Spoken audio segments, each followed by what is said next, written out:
કોરોનાનો ટાઈમ હતો એ ટાઈમે માનનીય વડાપ્રધાન શ્રી નરેન્દ્રભાઈ મોદીએ જે સ્કીમ ઉપાડી હતી પીએમ સ્વનિધિ યોજનાની, એમાં અમને સૌથી પ્રથમ અમને 10,000ની લોન મળી હતી. એનાથી અમે અમારું પોતાનું પગભર ઊભા થઈ ચૂક્યા છે. ત્યાર પછી અમને બીજી લોન 20,000ની મળી, એમાંથી બી અમે આગળ વધ્યા. અને ત્રીજી લોન અત્યારે અમારી ચાલુ છે જે 50,000ની લોન છે.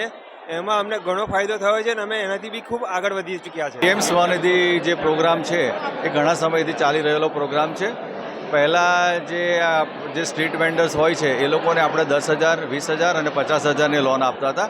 પણ આ નવી સ્કીમની અંદર જે સ્કીમમાં છે એ લોનની રકમ વધારવામાં આવી છે. 10,000ની જગ્યાએ હવે 15,000 લોન આપવામાં આવશે, 25,000 લોન આપવામાં આવશે, તેમજ 50,000 રૂપિયાની સ્ટ્રીટ વેન્ડર્સને લોન આપવામાં આવશે. આ બાબતે તમામ સ્ટ્રીટ વેન્ડર્સ, ધારો કે ફૂડ વેન્ડર્સ છે કે બીજા કોઈ લારી ગલ્લાવાળા, એટલે જેની ઇન્કમ લો ઇન્કમ હોય એ તમામ લોકોને આનો લાભ મળી શકશે. ટેલ હોલમાં પણ મેક્સિમમ આજે લગભગ અત્યાર સુધીમાં અમારે 987 રજીસ્ટ્રેશન થઈ ગયા છે અને અમારે આજનું જે ટાર્ગેટ છે 3,000 લોકોને આ યોજનાનો લાભ મળે એ પ્રમાણેનું ટાર્ગેટ છે.